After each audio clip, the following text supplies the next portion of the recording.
Assalamualaikum warahmatullahi wabarakatuh.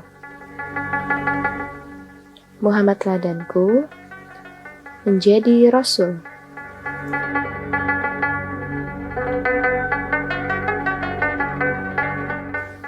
Apa kabar teman-teman semua? Semoga teman-teman semua selalu dalam lindungan Allah Subhanahu wa Ta'ala. Hari ini kita akan melanjutkan kisah pekan lalu.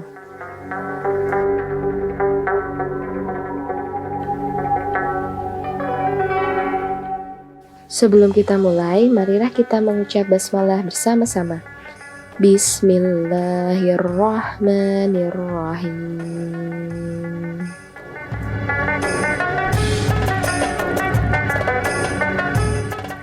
Setelah Rasulullah bertemu dengan malaikat Jibril, Rasulullah memerlukan datangnya wahyu penuntun lagi untuk memulai dakwahnya.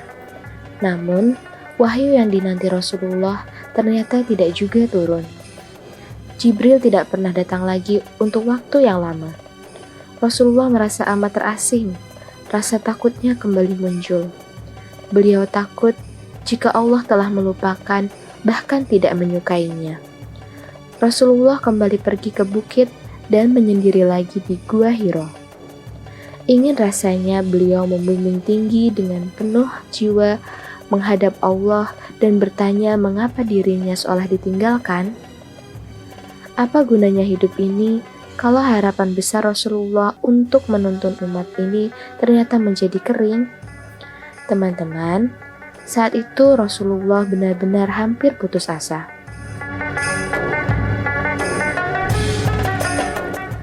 Tiba-tiba, pada suatu hari, wahyu yang Rasulullah nanti-nantikan turun.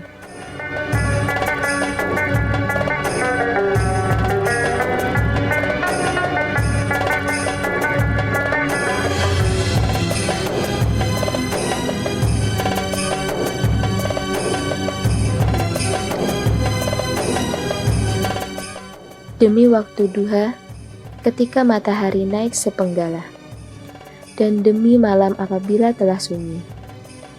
Tuhanmu tidak meninggalkan engkau Muhammad, dan tidak pula membencimu. Dan sungguh, yang kemudian itu lebih baik bagimu daripada yang permulaan. Dan sungguh, kelak Tuhanmu pasti memberikan karunia-Nya kepadamu, sehingga engkau menjadi puas. Bukankah Dia mendapatimu sebagai seorang yatim, lalu Dia melindungimu? Dan Dia mendapatimu sebagai seorang yang bingung, lalu Dia memberikan petunjuk. Dan Dia mendapatimu sebagai seorang yang kekurangan, lalu Dia memberikan kecukupan. Maka, terhadap anak yatim, janganlah engkau berlaku sewenang-wenang. Dan terhadap orang yang meminta-minta, janganlah engkau menghardiknya. Dan terhadap nikmat Tuhanmu, hendaklah engkau menyatakan dengan bersyukur. Quran Surat Ad-Duha ayat 1-11.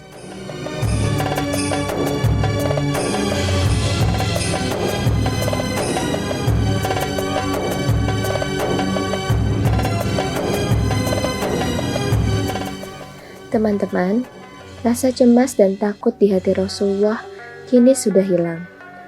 Betapa damainya firman Allah itu terasa di hati beliau. Rasulullah harus menjauhi setiap perbuatan mungkar dan membersihkan pakaian. Beliau harus mengajak orang mengingat Allah.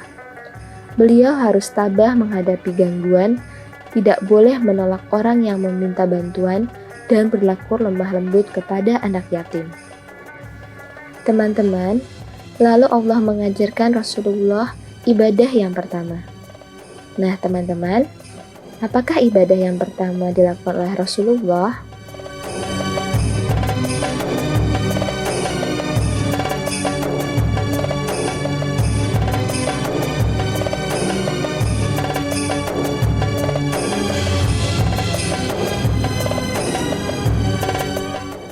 Salat adalah satu di antara ibadah pertama yang diajarkan Allah kepada Rasulullah.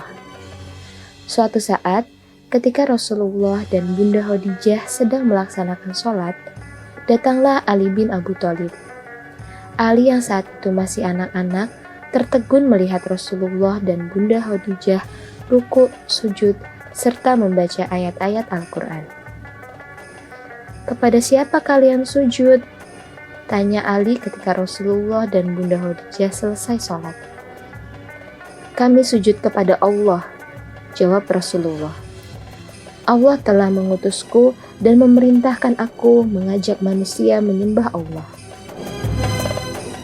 Kemudian Rasulullah mengajak sepupunya itu untuk beribadah kepada Allah semata serta meninggalkan berhala-berhala semacam Lata dan Uzza.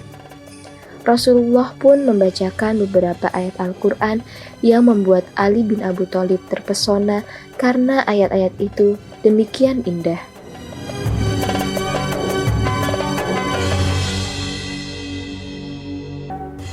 Teman-teman, Ali meminta waktu untuk berunding dengan ayahnya terlebih dahulu. Semalaman itu, Ali merasa gelisah. Esoknya, dia memberitahukan kepada Rasulullah dan Bunda Khadijah bahwa dia akan mengikuti mereka berdua untuk memeluk agama Islam. Teman-teman, jadi Ali adalah anak pertama yang memeluk agama Islam. Kemudian, Zaid bin Haritsah, bekas budak Rasulullah. Sampai di situ, Islam masih terbatas pada keluarga Rasulullah, istri beliau, sepupu beliau, serta bekas budak beliau. Apa yang harus beliau lakukan untuk menyebarkan Islam lebih luas lagi? Beliau tahu betul betapa kerasnya dan betapa kuatnya orang-orang Quraisy menyembah berhala yang diwarisi dari nenek moyang mereka. Walau demikian, Islam ini harus disebarkan, betapapun kerasnya perlawanan orang. Tahukah teman-teman, siapa orang dewasa berikutnya yang memeluk agama Islam?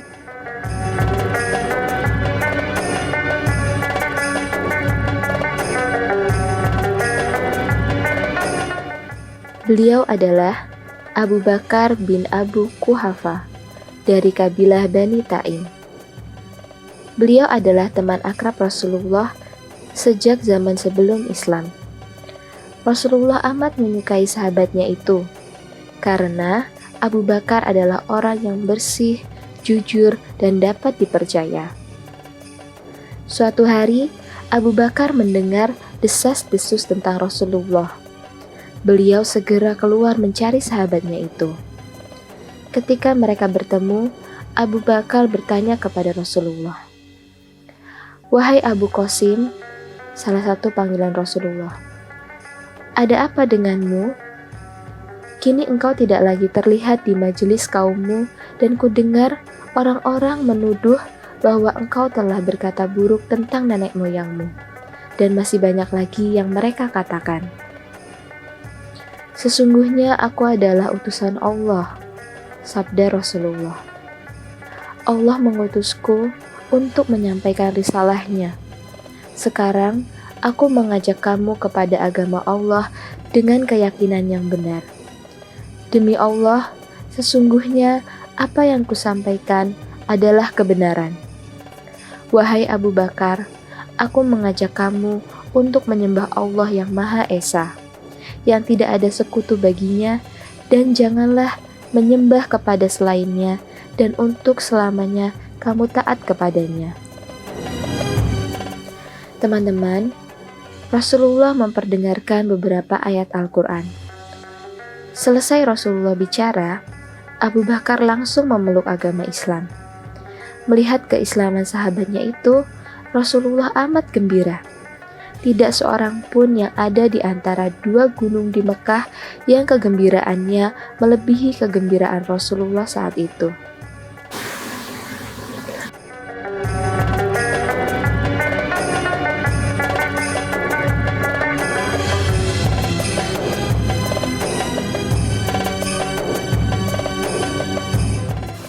Abu Bakar segera mengumumkan keislamannya itu kepada teman-temannya.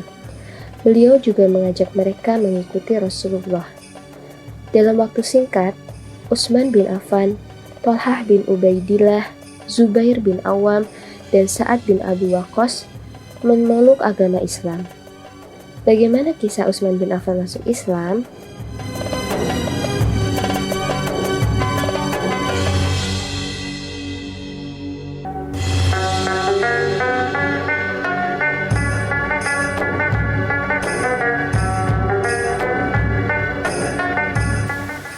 Teman-teman, Utsman bin Affan bercerita tentang keislaman beliau.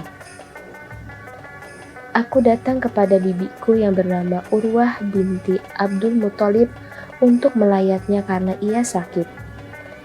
Tidak lama kemudian, Rasulullah datang ke tempat itu dan aku perhatikan beliau. Waktu itu, tampak jelas olehku kebesarannya.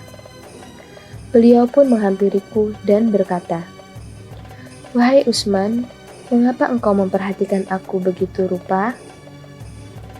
Aku menjawab, "Aku merasa kagum terhadap engkau dan terhadap kedudukan engkau di antara kami. Aku juga kagum terhadap apa yang sedang dibicarakan oleh orang-orang mengenai dirimu."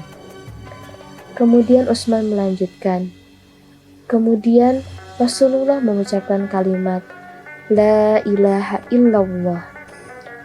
Demi Allah, mendengar kalimat itu, aku langsung bergetar.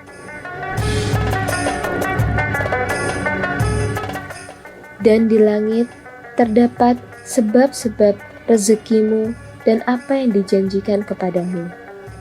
Maka, demi Tuhan langit dan bumi, sungguh apa yang dijanjikan itu pasti terjadi seperti apa yang kamu ucapkan." Quran Surat Az-Zariyat ayat 22-23.